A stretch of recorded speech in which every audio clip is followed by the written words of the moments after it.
લીલિયા અને પુંજાપાદર વચ્ચેના રોડની હાલત હાલમાં અત્યંત કથળેલી જોવા મળી રહી છે.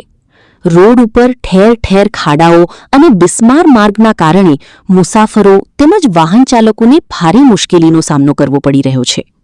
આવી પરિસ્થિતિમાં કોઈ ગંભીર અકસ્માત સર્જાય તેવી ભીતિ પણ વાહન ચાલકોમાં જોવા મળી રહી છે. રસ્તાની સમસ્યા અંગે લીલિયા ગ્રામ પંચાયતના સરપંચને મૌખિક રજૂઆત કરવા જતાં સરપંચ દ્વારા આ રોડ પુંજાપાદર ગ્રામ પંચાયતની હદમાં આવતો હોવાનું જણાવવામાં આવ્યું હતું. ત્યારબાદ પુંજાપાદર ગ્રામ પંચાયતમાં મૌખિક રજૂઆત કરવામાં આવતા ત્યાંથી આ રોડ લીલિયા ગ્રામ પંચાયતની હદમાં આવતો હોવાનું જણાવવામાં આવ્યું હોવાનું જાણવા મળે છે. આમ રસ્તો કઈ પંચાયતની હદમાં આવે છે તે અંગેની જવાબદારી એકબીજા પર નાખવામાં આવી રહી હોવાના આક્ષેપો વચ્ચે રોડની ખરાબ હાલતનો ભોગ સામાન્ય જનતા બની રહી છે. લીલિયા પ્રદેશ ઉપપ્રમુખ અરુણાબેન દ્વારા પણ આ મુદ્દે તંત્ર સામે સવાલ ઉઠાવતા જણાવવામાં આવ્યું છે કે આ મા-બાપ વગરના રસ્તાઓનું ક્યારે વીમાકરણ આવશે? શું કોઈ ગંભીર દુર્ઘટના સર્જાય ત્યારબાદ જ તંત્ર દ્વારા કામગીરી કરવામાં આવશે? હાલમાં રોડની ગંભીર સ્થિતિને ધ્યાનમાં લઈ તંત્ર દ્વારા તાત્કાલિક સ્થળ નિરીક્ષણ કરી જરૂરી મરામત કામગીરી હાથ ધરવામાં આવે અને વાહન ચાલકો તથા મુસાફરોને રાહત મળે તેવી સ્થાનિક લોકોમાં માંગ ઉઠી છે. રિપોર્ટર અનિલ વાળા, લીલિયા મોટા.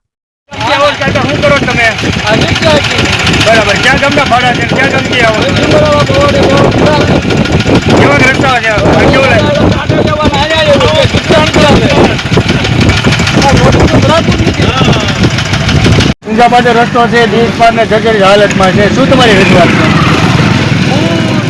આમ આદમી પાર્ટીના ગુજરાત પ્રદેશ ઉપપ્રમુખ અરુણાબેન પંડ્યા બોલું છું અને લીલિયાની અંદર જ્યારે અમે પંચાયતમાં કહેવા જઈએ છીએ પુંજાપાદરની રોડની હાલત તમે જો કેટલો બિસ્માર હાલત છે, કેટલા સમય તો એ લોકો એમ કહે કે અમારામાં આવતું નથી, આ તો પુંજાપાદરની પંચાયતમાં આવે છે. હવે અમે ટૂંક સમયમાં પુંજાપાદરની પંચાયતને અમે રજૂઆત કરી કે આ તમારામાં આવે છે, આ રોડ વ્યવસ્થિત કરાવવા માટેની તમારે ઘણી બધી ગ્રાન્ટો આવે છે, ક્યાં તમે ફાવો છો, કઈ રીતે તમે?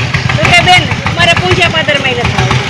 તો તમે વિચાર કરો, જો લીલિયાની પંચાયતમાં નથી આવતી પુંજાપાદરની પંચાયતમાં, તો પછી આ મા બાપ વગરનો વિસ્તાર ક્યાં જવાનો છે? અને હવે આ સરકાર આમાં થોડુંક ધ્યાન દોરે ને તો અહીંથી પદાધિકારી, અધિકારી, ધારાસભ્યો તમામ લોકો અહીંથી તરકુંડલાથી 1000 વખત આવે છે, 1000 વખત બીજા બધા કામમાંથી ઇન્ટરેસ્ટ ધરાવે છે. આ રોડમાં થોડુંક ધ્યાન દેવાની ખાસ જરૂર છે એવી મારી અપીલ છે.